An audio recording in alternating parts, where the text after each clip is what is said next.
for. And you can look at both the things happening inside the system, so how are people interacting inside the game, and stuff outside the system, like are people playing the game without putting their hands in the correct position on the keyboard? Are they having input difficulty? Are they sitting in a strange fashion? Those things. The downsides to user research are that you're super open to bias, both experimenter bias, bias of your sampling since you're usually running at a low sample size, and because of that, you're also less likely to have a representative sample. An N of 8, a traditional usability study, might allow you to see really high effect size problems, but is also unlikely to fully externalize to the rest of the population. Telemetry, on the other hand, gives you super high levels of precision. You can get basically exactly what you asked for, and often don't even have to deal with the concept of sampling. Instead of sampling, you can just get exactly what's happening from the population, which is incredibly powerful from a statistical standpoint. But because of that, it's also super easy to dive down a rabbit hole and ask the wrong questions. It's easy to think that just because you have the numbers that exactly describe the world, that you are fully understanding everything. But unless you're approaching things with some appropriate external context and with good assumption externalization, you might end up in a strange place. So the goal of our approach is to choose the method that provides the appropriate level of context and the appropriate level of accuracy. Sometimes you want low rigor stuff that gives you high context. Sometimes you want really high rigor stuff that may have less context, but is informed by another process. And when we talk about data at Riot, we're generally talking about three spaces. There's the in-game space, which we largely capture by telemetry, so what are players doing inside the game. There's the mental space, which is what's happening inside the player's head. This is usually gathered by self-report, so for example, doing a talk-aloud protocol while you're engaging in a game, or by things like surveys. And then there's the real-world space. Normally in user research, if you're doing, for example, a tool exercise or some hardware, this is the same as the game space, but because these are separated out, you actually want to be paying attention to what's happening between the players and the input of the game. When you're dealing with console games, there's actually this whole weird controller that you have to deal with that a lot of us take for granted that people know how to operate these things, but first-time gamers often have difficulty with the 4 axes of input that you get there. So I'm going to run through a case study of a feature called Team Builder and how we used research and analytics to inform its design in League of Legends. So some background on this, as I mentioned earlier, League of Legends is a game that is basically played like a sports match. You have 2 bases on either side of the map, and teams are trying to basically destroy each other's base while operating across a number of areas on the map. The area on the top lane, or the top is referred to as top, area in the middle is middle, area in the bottom is bottom, and then there's this space in between these arrows called the jungle. So League of Legends is quite commonly played by people choosing into these particular lanes and specializing to play those, similar to like an infielder or an outfielder in our sport. The problem with that is, when you play League of Legends, you're generally matched with a set of people you don't know through a matchmaking system, and then you have 60 seconds for you to choose your character and for everyone to decide where everyone else is going. And this always works perfectly, and there are no problems and no arguments. In actuality, it is a bit of a nightmare. Champion select is a very poor setting for collaboration by default. Players face conflict around getting to play the way they want to. They have to very quickly figure out what information they have available to trust each other. And because we give them very little information, that makes life a bit difficult. So the background case for Team Builder was that we were looking for a solution to this problem.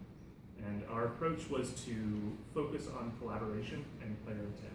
We know that players generally have a position or a champion that they want to play when they're queuing up for a game.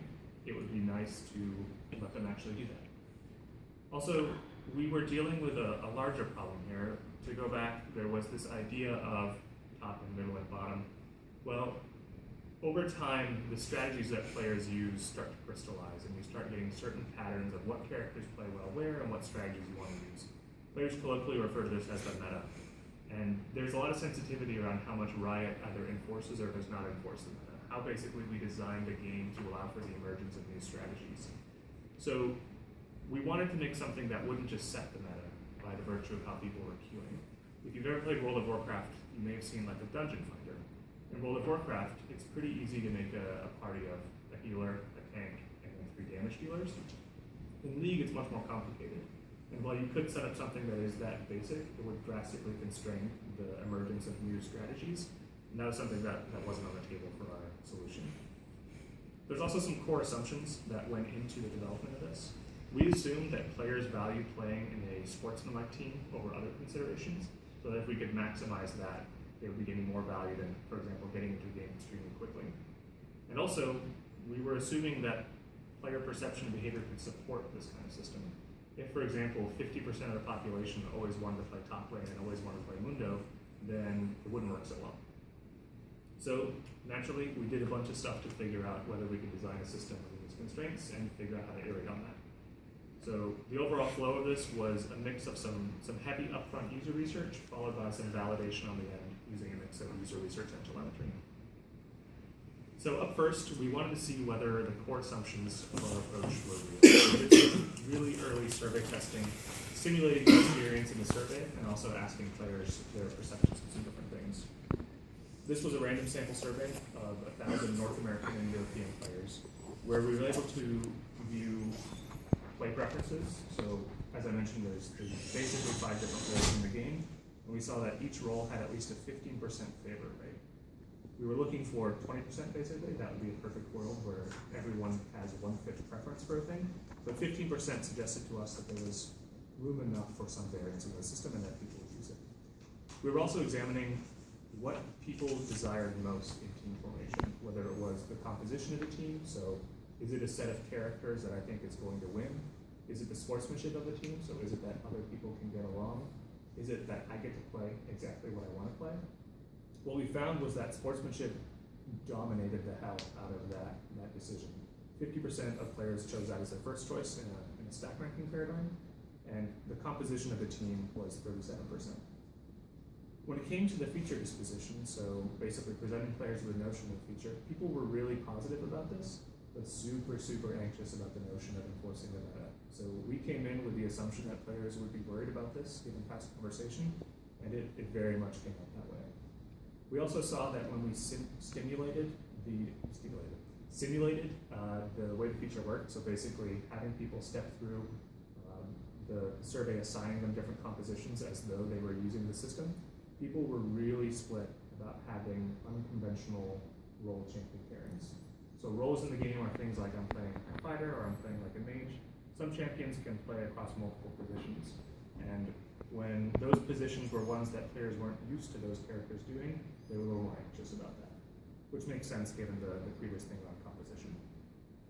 Overall, we found that reactions to compositions were positive when the champions were in roles that made sense, and even champions that were considered super weak at the time, as long as they were in the role that they belong in, people were pretty happy. So this was cool, but through some of the discussions of the free response stuff, we found that there was a lot of terminology being thrown around by players that lacked any sort of consistency. So for example, what we today call the fighter class was being referred to as fighter, bruiser, brawler. And then when we looked at the free response stuff, players from Europe who were responding to other languages used all sorts of different terms in their local language to refer to these. We have a global game, and we wanted to make sure that the mental models of players around the world would be able to support this kind of thing. So we did some global name testing, figuring out how different regions refer to things. So for example, in North America, the most popular way to describe the AD carry role without using the very jargony phrase AD carry was marksman. In German, that then became Fernkämpfer, and so forth. So most likely y'all are familiar with prototype testing. Once we had the notion of what this feature could be, we did a whole lot of rapid testing on iterative prototypes. We used a program called Acture, which is a really low-cost way of doing HTML prototypes with some JavaScript stuff in them. And then we just iterated the hell out of them, starting with some really ugly stuff that we could use ability testing on, down to things that started looking more and more like a feature we might use today. When we did some prototype testing on the most recent feature, so the most recent prototype of this, we saw a really positive disposition and excitement around the 2 different flows that this feature supported. This feature had 2 ways of engaging with it. You could either just jump in as a solo player, pick your champion, pick your preferred position, and then it would find your team. Or you could have more control and be a captain of the team, deciding where you want particular kinds of roles. We were able to establish the usability and flow of the system way before we had to commit any engineering resources. And in game dev, that's pretty critical. Some of the technologies that we'll be working with are old or difficult to work with, and being able to figure things out in a more agile environment saves you a lot of sweat and tears. We were also able to figure out what remaining player concerns were and gain internal alignment around what else we would need to test. And one of those things was how new players would react to this. So a lot of this system relied upon knowledge about the game itself, knowledge about the meta of the game, knowledge about what all these different roles things were, and we wanted to figure out how Team Builder compared to the standard champion select that we had. And we also wanted to do this without having to build Team Builder first. So we were able to do that using the same prototype versions, but integrating it into the onboarding experience and simulating it with new players. We counterbalanced this, so sort of a traditional experimental design where you have either the old version first and then the new version, or the new version first and then the old version, to see how players responded to them, whether there were learning effects, and whether there were differences in perception.